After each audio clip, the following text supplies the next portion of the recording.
साथियों जय हिंद। क्या आप कार खरीदना चाहते हैं और आप इसके पूरे प्रोसेस में कंफ्यूज हैं? तो मैं इस वीडियो में आपको दोस्तों बताने वाला हूं स्टेप वाइज कि कार खरीदने का पूरा प्रोसेस क्या है।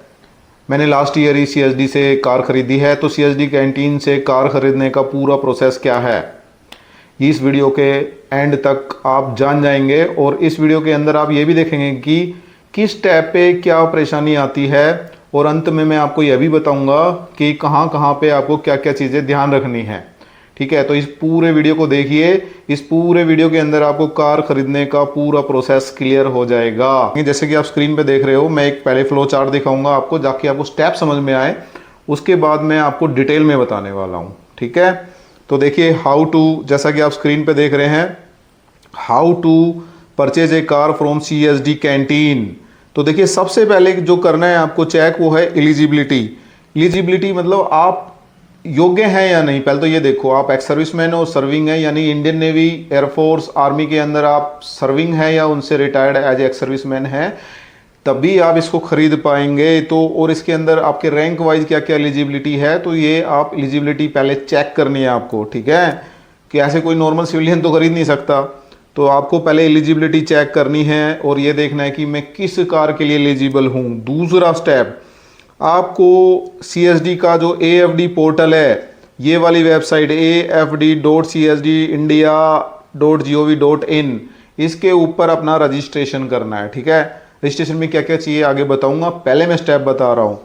तीसरे स्टेप में आपको डिसाइड करना है कि कार का मॉडल कौन सा होगा, ब्रांड कौन सा होगा, फ्यूल कौन सा होगा। आप पेट्रोल में लेना चाहते हो, डीजल में लेना चाहते हो, या सीएनजी में लेना चाहते हो, या ईवी लेना चाहते हो, तो जो भी फ्यूल आप चूज करेंगे उसको आपको डिसाइड कर लेना है। ये स्टेप नंबर 3 है। स्टेप नंबर 4 पे आते हैं। स्टेप नंबर 4 में आएगा visit dealer and get the availability certificate.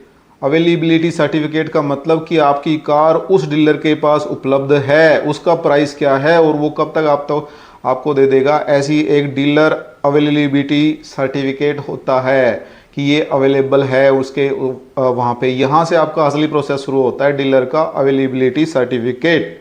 उसके बाद आता है पॉइंट नंबर 5।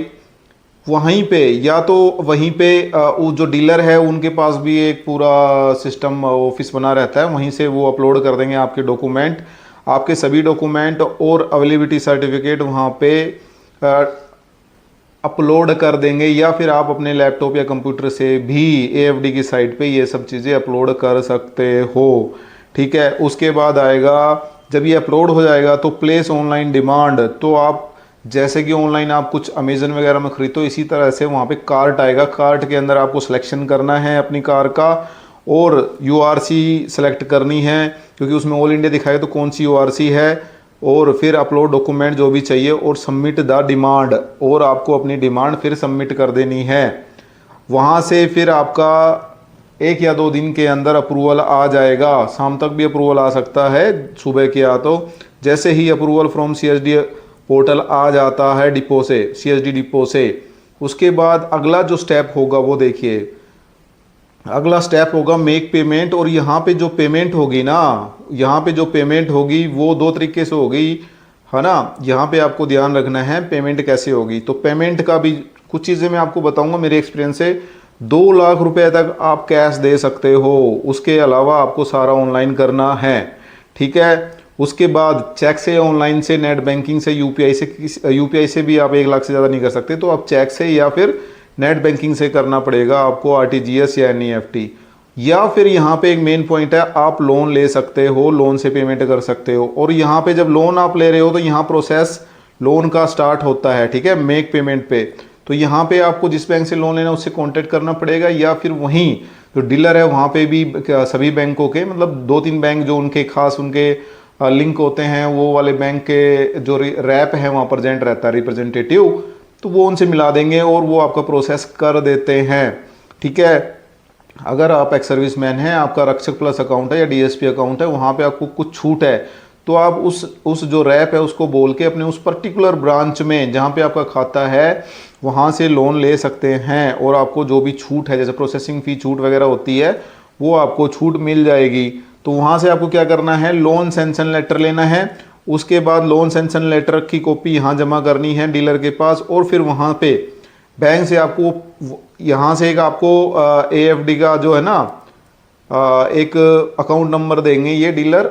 उस अकाउंट नंबर को किसको देना है आपको, उस अकाउंट नंबर को आपको बैंक वाले को देना है, और बैंक वहाँ से जो लोन है, जितना लोन आपको चाहिए वो डायरेक्ट पे कर देगा AFD जो CSD कैंटीन है इनके अकाउंट में। और फिर आप उसके सबूत के तौर पे आपको क्या देगा, एक ट्रांजैक्शन लेटर। आपको एक ट्रांजैक्शन लेटर देगा कि हाँ हमने ये ट्रांजैक्शन कर दिया है। SBI मैनेजर मोहर मार के देगा, या जो भी बैंक होगा वो मोहर मार के देगा। ट्रांजैक्शन लेटर लाके आपको यहाँ पे दे देना है डीलर को। तो ये मेक पेमेंट होगी, और वहाँ से डीलर वो ट्रांजैक्शन लेटर है वो अपलोड कर देगा, ठीक है, साथ में कि भैया पेमेंट हो गई है करके। तो यहाँ पर पेमेंट का प्रोसेस ऐसे पूरा होगा। उसके बाद आपको मिलेगा, आपको फिर यहाँ पे जाना पड़ेगा। यहाँ पे जब आपकी पेमेंट लोन से या अपने सेल्फ से हो जाती है तो गेट लोकल सप्लाई ऑर्डर, तो यहाँ पे आपको विजिट करना पड़ेगा URC के अंदर। अपने सारे डॉक्यूमेंट लेके जाओ, स्पेशली आपका जो कार्ड है कैंटीन का वो, और अपने जो आपकी PPO है, आपकी डिस्चार्ज बुक है, ठीक है, और जो यहाँ से जो डिमांड लेटर था वो, और साथ में अवेलेबिलिटी सर्टिफिकेट था वो, और लोन सेंक्शन लेटर और जो ट्रांजैक्शन लेटर, वो सब लेके आपको जाना है। उसके बाद आएगा, उसके बाद क्या होगा, आपको कार कोई PDI के लिए डीलर बुलाएगा। इतना प्रोसेस करके आ गए तो वहाँ से आपको एक, देखो वहाँ से आपको एक देगा लोकल सप्लाई ऑर्डर, या फिर इसको बोलते हैं authority letter, authority to collect car करके एक लेटर मिलेगा आपको, ठीक है। वो लेटर आके आप दे देंगे डीलर को। डीलर को जब दे दिया आपने तो डीलर क्या करेगा, आपको कार अवेलेबल होते ही PDI के लिए बुलाएगा। PDI होता है प्री डिलीवरी इंस्पेक्शन, यानी कि लेने से पहले भाई इंस्पेक्शन कर लो इसके अंदर क्या क्या है। तो आप अपने साथ में कोई वेल नोन पर्सन या कोई आपकी जानकारी में ऐसा हो जिसको कार का ज्ञान हो, या कोई मिस्त्री मैकेनिक जो आपकी नॉलेज में आपके घर के आसपास या आपके परिवार में हो जिसको कार का जो मैकेनिक हो, उसको आप ले जाओ ताकि वो सारी चीज़ें चेक कर ले, ठीक है। अदरवाइज आप खुद ही करना चाहते हो तो जिसको कार की नॉलेज है ना उस बंदे को लेके जाओ। और साथ में आपको ना एक गूगल के ऊपर एक PDI की चेकलिस्ट मिल जाएगी, उसको PDF उसको डाउनलोड करके लेके जाओ, और उसको ना एक एक पॉइंट उसको चेक करके देखो, ठीक है। मैंने ऐसे किया था, एक PDF डाउनलोड करके लेके गया था और मैंने चेक किया था अपने हिसाब से। और मेरे साथ में एक कार से संबंधित जो कार को चलाना अच्छे से जानता था, वो कार की नॉलेज थी, उस बंदे को भी लेके गया था। तो आप इस तरह से मतलब एक डॉक्यूमेंट्री भी एक एक स्टेप चेक कर लिए, एक एक आइटम चेक कर लिया, और साथ में एक एक्सपीरियंस बंदे के साथ में वैसे चेक कर लिया, ठीक है। तो एक PDI इसको बोलते हैं। आगे मैं और बताऊंगा इसको डिटेल में।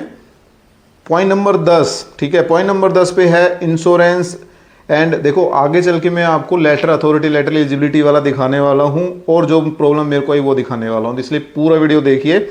उसके बाद जाता है point number 10, insurance and registration. तो वहीं पे आपका जो RC के लिए जो RTO का रजिस्ट्रेशन है, वहीं पे उनका रैप होता है, वो वहीं पे करवा देंगे आपका डॉक्यूमेंट लेके, और साथ में आपका इंश्योरेंस करा देंगे। आप चाहें तो बाहर से भी इंश्योरेंस ले सकते हो, ठीक है।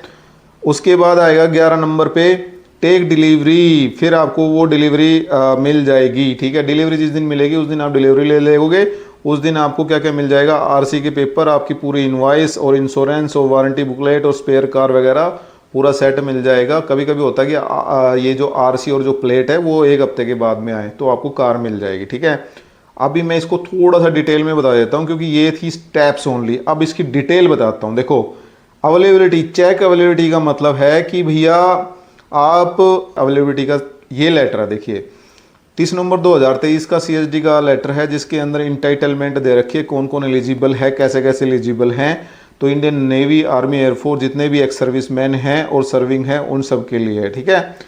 इसमें क्या बताया गया, देखिए इसमें पे लेवल के हिसाब से बताया गया कि revise entitlement for 4 wheeler with effecting from 1 फरवरी 2026 से 24 से, और अभी 26 मई 2026 चालू है, अब तक यही चल रहा है। तो देखिए पे लेवल 3 to 5, पे लेवल 3 to 5 में 8 लाख तक आप खरीद सकते हैं, ठीक है। ये है नॉर्मल पेट्रोल, डीजल और CNG के। EV खरीदते तो इसमें 5 लाख जोड़ लेना, ठीक है। जो भी ये रेट बता रहा हूँ कॉस्ट, इसमें 5 लाख रुपए EV के लिए एक्स्ट्रा दिया हुआ है, वो नीचे में आएगा इस लेटर के। तो पे लेवल 3 to 5 में 8 लाख है एक्सक्लूडिंग टैक्सेस। और ये आप टोटल ये पे लेवल वाले, ठीक है, हवलदार से नीचे तक, हवलदार तक, ठीक है, सिपाही से हवलदार तक ये खरीद सकते हैं 8 लाख तक। और 4 कार खरीद सकते हैं अपने जीवन में। लेकिन पहली कार कब खरीद पाएंगे? 5 ईयर की सर्विस हो जाएगी उसके बाद। और 2 कारों के बीच में गैप होना चाहिए 8 साल का। और एक कार तो ये सर्विस में खरीद सकते हैं, बाकी जो 3 कार है वो रिटायरमेंट होने के बाद खरीद सकते हैं। और अगर इनको कुछ हो जाता है तो उनकी जो विडो है, एनओ के हैं, वो इस कोटे को यूज कर सकते हैं, ठीक है। Are entitled to purchase cars against the quota not availed by the individual. लेकिन गैप कितना होना चाहिए? 8 साल का। इस पे मैं जो मेरी सीएसडी की इंटाइटलमेंट करके एक वीडियो पहले भी आई थी, उसमें आप और बेबी उसमें भी देख सकते हो इस वीडियो को, इस लिमिट को, ठीक है। उसके बाद आता है कि पे लेवल 6 to 9, ठीक है। JCO ने ऊपर के जो जवान हैं, जो सोल्जर्स हैं, वो 10 लाख की लिमिट है उनकी, वो 5 कार ले सकते हैं, ठीक है। वो फर्स्ट कार भी वो उन्हीं की तरह 5 ईयर की सर्विस के बाद ले सकते हैं। हर कार के बीच में 8 साल का अंतर होना चाहिए। उसके बाद कमीशन ऑफिसर पे लेवल 10 to 18 20 लाख तक खरीद सकते हैं। और इनका जो इनिशियल 5 साल की सर्विस होनी चाहिए, ऐसी कोई इनके लिए रेगुलेशन नहीं है, ये कभी भी खरीद सकते हैं, लेकिन गैप वही 8 साल का होना चाहिए।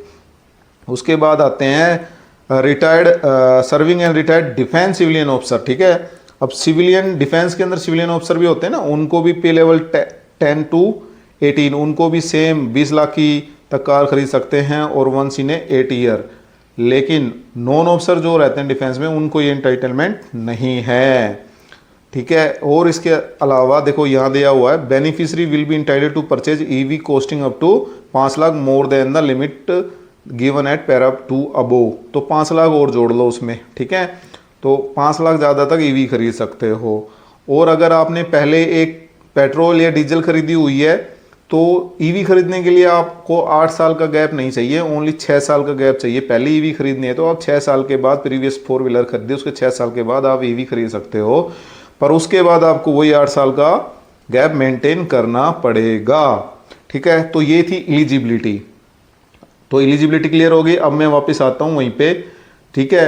एलिजिबिलिटी मैंने आपको क्लियर करवा दी है। अभी register on CSD portal, CSD portal के ऊपर आपको रजिस्टर करना है, जिसमें आपका ग्रोसरी कार्ड लगेगा, पैन कार्ड लगेगा, मोबाइल नंबर, ईमेल, ठीक है, और सर्विस नंबर वगैरह डाल के आपको एएफडी पोर्टल पे लॉगिन कर लेना है। डिसाइड द कार डिसाइड करना है। Visit the dealer get availability certificate.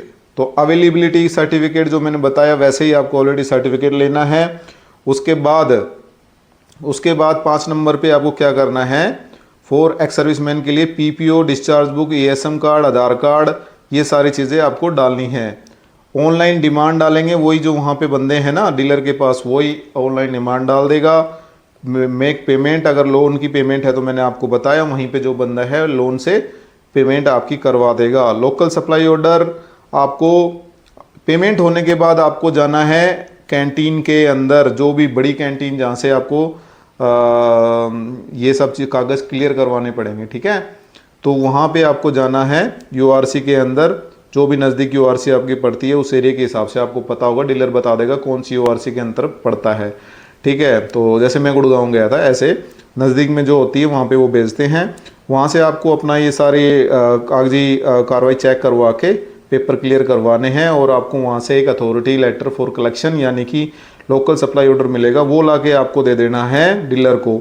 Dealer जैसे ही कार आएगा आपको बुलाएगा कि भाई प्री इंस्पेक्शन कर लो, प्री इंस्पेक्शन डिलीवरी कर लो पीडीआई। तो आपको सारे पॉइंट चेक करने हैं। आप इसके एक पीडीएफ ले सकते हैं, वेबसाइट पे मिल जाती है, गूगल पे मिल जाती है। उसके हिसाब से देखो आपको क्या करना है, मेक कब का है, कंडीशन कैसी है, फीचर कौन कौन से जो आपने देखा था वो सारे फीचर है या नहीं, वीआईएन नंबर, टायर, इलेक्ट्रॉनिक सही काम कर रहे हैं, ओडोमीटर सही काम कर रहा है, सारी चीज़ें सही काम कर रही नहीं कर रही है, इंजन कैसा है। Always do PDI before final delivery. PDI करना बहुत ज़रूरी है, फाइनल डिलीवरी से पहले ही कर लेना है।